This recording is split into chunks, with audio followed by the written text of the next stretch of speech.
into the ring, accompanied by Asuka and Sasha Banks, Sweet and Princess.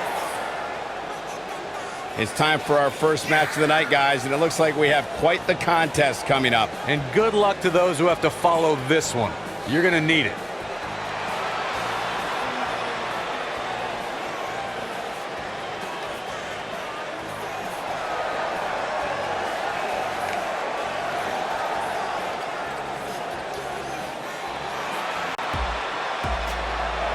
And their opponents, Cutie and Sweetness.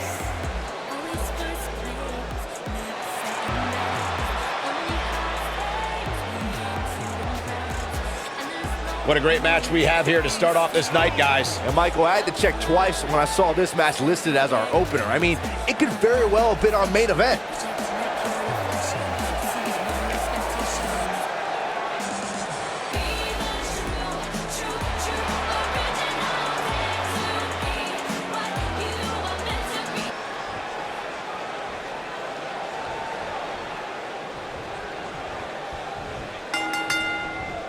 The tag team action underway here. Toss to the outside.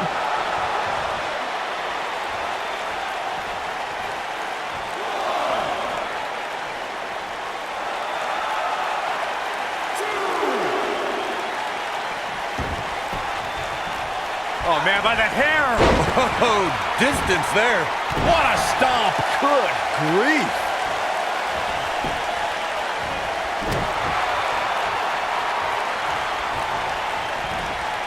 Look out. There she goes.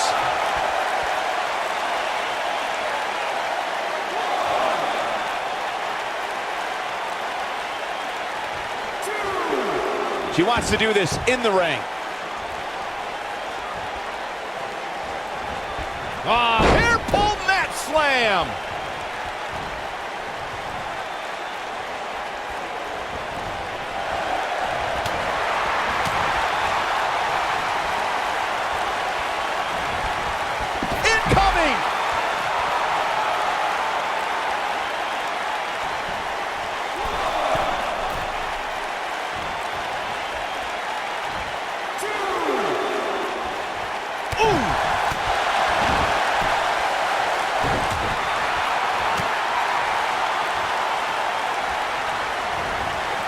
Down to the floor.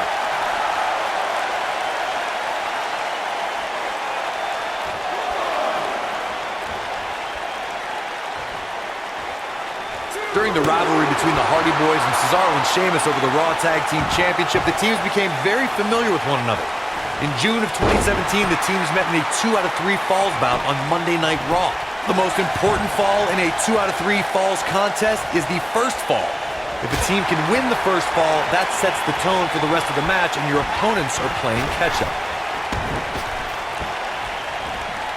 This might be it. Oh, my. The 2 out of 3 falls match that saw the Hardy Boys go at it with Cesaro and Sheamus was a throwback of sorts.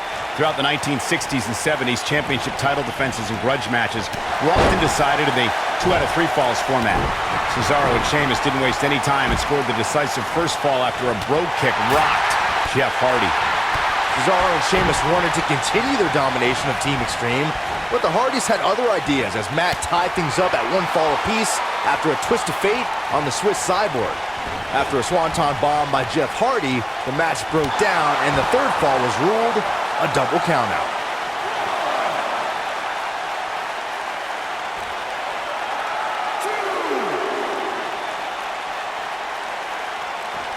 In May of 2017, SmackDown Live saw an incredible women's tag team match when Charlotte Flair and Becky Lynch squared off against welcoming committee members Natalya and Carmella.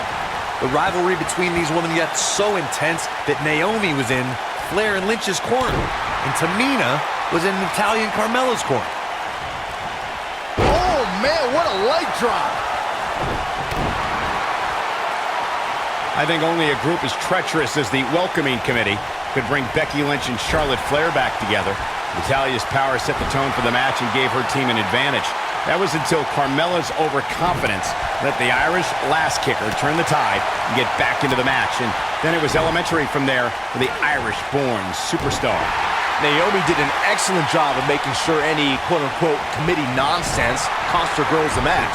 Once Becky Lynch got Carmella locked in the disarmor, there was nothing for the Staten Island Princess to do but to tap out. And it didn't take long for that to happen. In order to be a premier tag team, a superstar and their teammate must have that continuity where they're a well-oiled machine inside the ring. I'm talking about classic techniques like cutting the ring in half, isolating your opponent, relegating them to your corner, and making frequent tags so that the fresh man is always in the ring. That's how you keep your opponents off balance.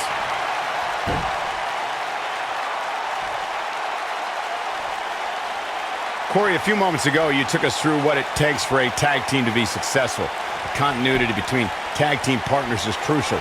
When a team is able to keep one opponent in the ring for an extended period of time without making a tag, they're able to focus their attack on one individual and one body part. And that's when things really start to take shape if you're on the tag team that's in control of the match.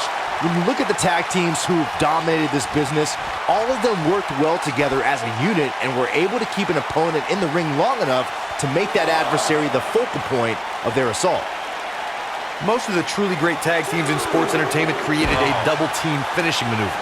The spike pile driver from Anderson and Blanchard, the heart attack from the Hart Foundation, the rocker dropper from the Rockers, or the Doomsday device from the Road Warriors. A team needs to have a tag team finisher and be able to execute that finisher on all types of opponents.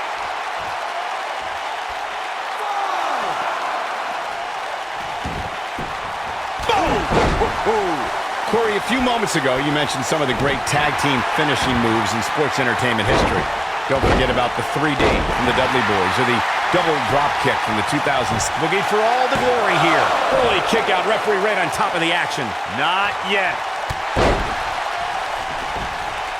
What a stomp. Good grief.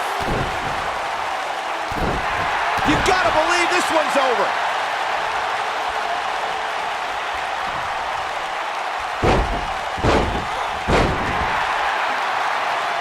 She's got her where she wants her. She counters before it's too late.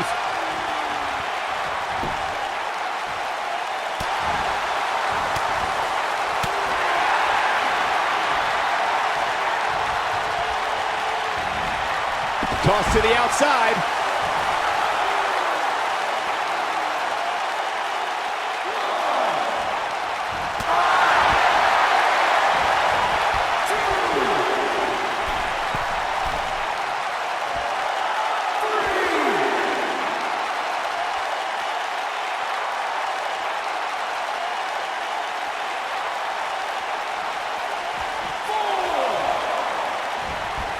We may be looking at a power bomb here.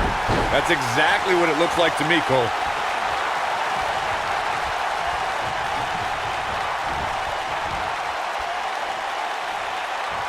Comes up big with the reversal.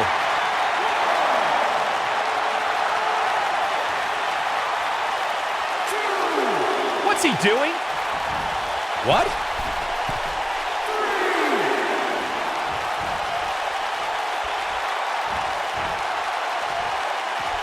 Fireman's carry. This doesn't look good, Corey. Couldn't agree more, Cole. This has got trouble written all over it.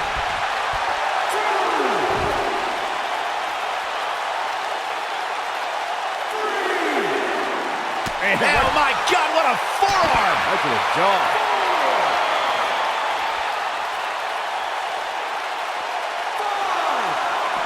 The end may be near, folks. The tag team partner has to be concerned at this point. When you talk about great tag teams, we can go all the way back to teams like the Tolos brothers, Stevens and Patterson, Stevens and Bockwinkel, the Texas Outlaws, the Briscoes, the Blackjacks, the Andersons, and the list goes on and on. When you're part of a tag team, the two partners have to travel together, train together, eat together, and be completely in sync with one another.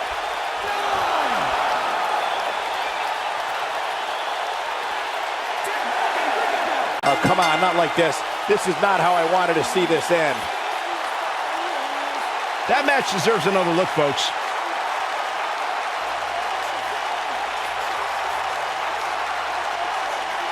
Overall, this match was average at best, but not every match is going to be memorable.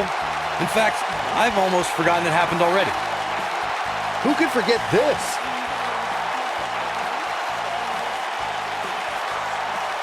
These fans got their money's worth in this one, as you can see right here.